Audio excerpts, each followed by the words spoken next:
All the best. Good health. Can you do us one favor, please? We have two people who seem to be wanting to tell us something up here. Can we wave to the pilots, right? Hey! Hello, Mom. What's it like to do for you another track from the Holy Dauber album? I think you may know this one. It's called Rainbow in the Dark.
You know,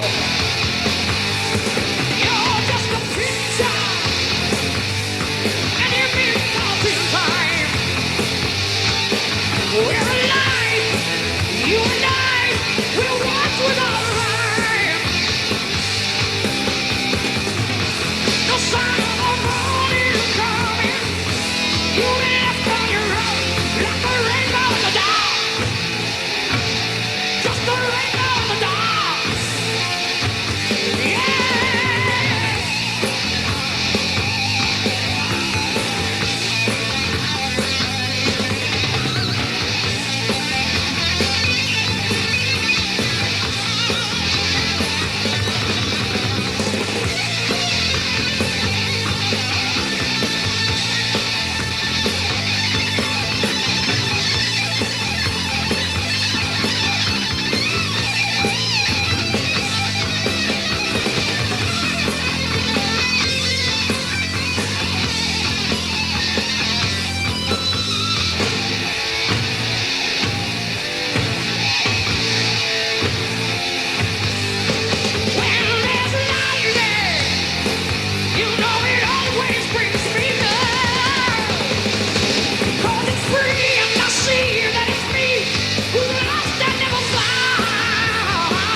Dio, Dio, Dio. Schreeuwde de uitzinnige eerste 15 rijen bij het Pinkpop Festival. Of je ervan houdt of niet, het heeft toch wel wat, die Dio en die hardrock. Rock'n'roll. Dit is het einde van Rocktempel van deze week. Volgende week hebben wij Wang Chung en John Hyatt met als gast Nick Lowe. Opnames die we gemaakt hebben tijdens het Pinkpop Festival in Geleen 11 juni jongsleden. In het tweede uur hoor je dan Chris Ria en dat zijn opnamen van Werchter. We zullen de organisatoren van beide festivals, Jan Smeets en Herman Schuurmans, dan ook aan het woord laten. Die kunnen dan even met elkaar bekvechten over wat nou de beste manier van programmeren is van zo'n festival.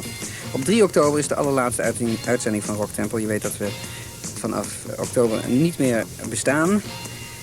Die laatste uitzending op 3 oktober wordt gevuld met 2 uur lang opnames van Lou Reed. Een afsluitende act van het Werchter Festival. En Werchter was op 8 juli van dit jaar. Rocktempel werd vanavond gemaakt door de NOS-technici Gert de Bruin en Paul van Tongeren, die de opname en de mixage verzorgden, bijgestaan door Julia Frankelvank, Jurgen Verhoer, Erik den Braber, Wim Bossing en Berry Kramer, die deze uitzending verzorgden. Rocktempel is een programma van Hans de Bruin, Vincent van Engelen en Harry de Winter. En niet te vergeten Irma van Schaik. En dit is tevens het einde van de uitzendingen van de KRO op Hilversum 3 vandaag. We zijn er weer aanstaande zondag tussen 10 en 12 uur met het programma. Oh, dat ben ik even vergeten, het maakt niet uit. Zondagavond is de KRO dan ook weer op Hilversum 3. En wij zien elkaar terug volgende week woensdagavond. Hier zijn de Pips. You're considered to be the best hard rock singer. It's all in here. It says it in here. Thank you for that. Do you yourself have any hard rock singers that you admire or? It's very difficult for me to admire anyone anymore because I like some singers. I think some singers are quite good these days. But for the most part, I don't have one that I could say he's my favorite because I'm sorry, I'm my favorite. And I don't mean to say that to be, have a big head, but I think I'm a very good singer, and it's hard for me to listen to a singer because I know I can do what he's done better and that I might have invented it. Because fortunately for me, a lot of singers these days in hard rock bands try to sound a little bit like Ronnie Dio, and that's a wonderful compliment.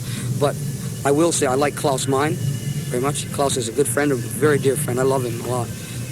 You have a Dutch singer that I like, Bert from Vandenberg. I like Bert a lot. He's a good singer too. I think the singer in Crocus, I think it's Mark. I can't read. He's very good. I think Bruce Dickinson from Iron Maiden is a good singer. I think Rob Halford is a very underrated singer. I think if Rob were given some different material to sing, I think you'd find he's a very excellent singer. Well, those are some of the people that I like. As you know, not very many of them are American. Do you have such a good voice because you've taken some trumpet lessons and played trumpet when you were young? Well, that's part of it. That's a great part because you learn how to breathe. You breathe from your balls instead of from your throat. So if you learn how to do that, then you've started correctly. It's as if you were a footballer, and if you don't know the correct way to mark someone, then that player is going to score on you every time. Or if the goalkeeper doesn't have the right technique to do it, so you must have initial technique first. You must know the fundamental, basic things. So once you learn how to breathe, and then if you have any brain at all, you learn not to smoke, and not to scream, but to sing. And then you become a good singer. But the trumpet was my start of the strength of my voice, yes. What's your opinion on heavy metal? Well, I think that this band and bands like Deep Purple and used to be heavy metal bands when we were called heavy metal bands. But now what's called heavy metal I don't think is like Deep Purple. I don't think it's even like Black Sabbath. It's not like Rainbow. It's not like this band. It seems very common. There's a lot. They all sound the same to me, and they all look the same to me. And that's not so bad if there were some good ones. But there are no, I don't hear more than one or two good ones from America. This is from America. Do you think that hard rock audiences are more violent than normal pop? No, I never ever have thought that. I never have thought they've been more violent. I've always thought that in the shows that we've played, they release their aggression, they listen to the music and they're jumping. As he said, he thought they were violent. I mean, I thought they were only showing their emotions. They were jumping up and down. And if the fence went over, I'd say, I thought it was good. I don't think they should be kept back anyway, but it could be dangerous, I understand. But I think they're only showing their emotions. So at our shows, and when the show's over, they're like, and they've had that's their violence. Yeah, that's their violence. Of course it happens sometimes. Sometimes there could be someone could get stabbed or someone could get shot or whatever. Of course it could happen, but I don't think it happens any more than it did when Glenn Miller and Frank Sinatra were playing someplace.